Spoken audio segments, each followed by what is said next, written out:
Advocate Sumit Kumar Jha आप सभी का अपने यूट्यूब चैनल प्रूफ लॉ में एक बार फिर से स्वागत करता हूं। जैसा कि आप सब जानते हैं कि मेरा चैनल लॉ से रिलेटेड है। इस पर हम कानूनी जानकारी देते हैं, लीगल प्रोविजन को डिस्कस करते हैं।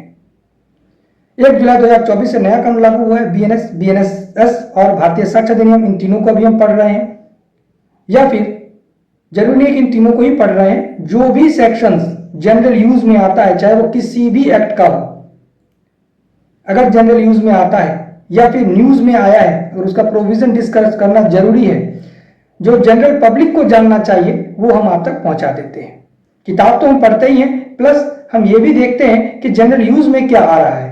अगर जनरल यूज में आता है तो हम आप तक पहुंचा देते हैं। तो आज का जो हमारा टॉपिक होने वाला है, ये हमने देखा कि कोई व्यक्ति जो है, बहुत सारे व्यक्ति ऐसे हैं जो सरकारी कर्मचारी, अगर मान चलिए बिजली काटने गया या फिर उनको अरेस्ट करने गया या फिर उनको कोई काम से रोकने के लिए गया, तो वो क्या करते हैं, आत्महत्या की धमकी दे डालते हैं। वो कहते हैं सरकारी कर्मचारी से, प्राइवेट पर भी आ रहे हैं, पहले सरकारी को डील करें, कि अगर आप ये काम करेंगे तो मैं आत्महत्या कर लूंगा, मैं अपनी जान दे दूंगा। ठीक है, ये एक धमकी होगा। ठीक है, या फिर अगर आप ये काम नहीं करेंगे तो मैं आत्महत्या कर लूंगा। तो अब सरकारी कर्मचारी दुविधा में आ जाता है, तब वो करे क्या? तो वो कुछ करे, पुलिस को बुलाए, उसको अरेस्ट करवा दे।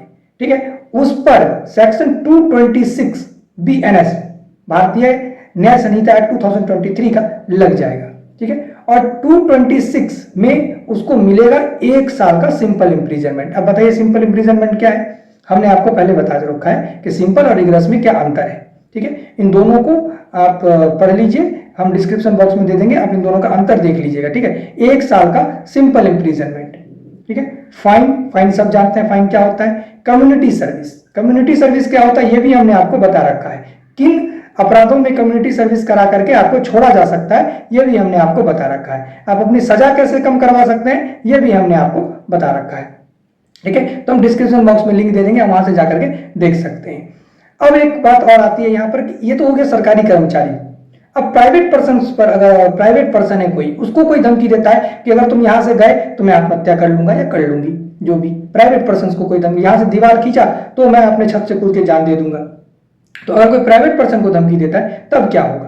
देखिए, तब होता यह है कि एसल्ट, यानी कि एसल्ट के तहत आपको सजा मिलेगी, जो कि हमने पहले डील कर रखा है, पहले हमने आपको बता दिया है। लिंक रहेगा, आप वहां से जाकर के देख सकते हैं। मिलते हैं किसी नेक्स्ट वीडियो में किसी इंपॉर्टेंट टॉपिक के साथ।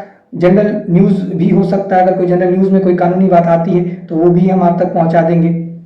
ठीक है, या फिर कोई सेक्शंस अगर हमको ऐसा मिलता है जो जनरल यूज में आता है, लगभग बहुत सारा सेक्शंस हमने आपको बता रखा है। प्रोटेस्ट पिटिशन हमने आपको बता रखा है कि पुलिस अगर आपके खिलाफ काम कर दे, चार्जशीट दे दे, चार्जशीट के अगेंस्ट में आप क्या कर सकते हैं, अपनी प्ली बार्गेनिंग, अपनी सजा को कैसे कम करवा सकते हैं, मर्जी पिटिशन, अपने फांसी को कैसे माफ करवा सकते हैं, लगभग बेल का नया प्रोविजन क्या है, यह भी हमने आपको बता रखा है। 90% जो जनरल यूज में आता है, ठीक है, मतलब जनरल आप कोर्ट घुसे और आपके जरूरत में आ गया, कोर्ट पैर रखे, एफआईआर हुआ, आपका जो कानूनी प्रक्रिया है वो चालू हो गया, शुरू हो गया, वहां से लेकर के ट्रायल कंक्लूड होने तक का जो सफर है वो हमने आपको बता रखा है। ठीक है, आज के लिए इतना ही। हम ट्रायल वाला भी लिंक दे देंगे। ठीक है, जो ट्रायल कैसे चलता है वो भी हम आपको दे देंगे, वो भी आप वहां से जाकर के देख सकते हैं। मिलते हैं नए कानून में, मिलते हैं किसी नेक्स्ट वीडियो में किसी इंपॉर्टेंट टॉपिक के साथ। आज के लिए इतना ही, जय हिंद।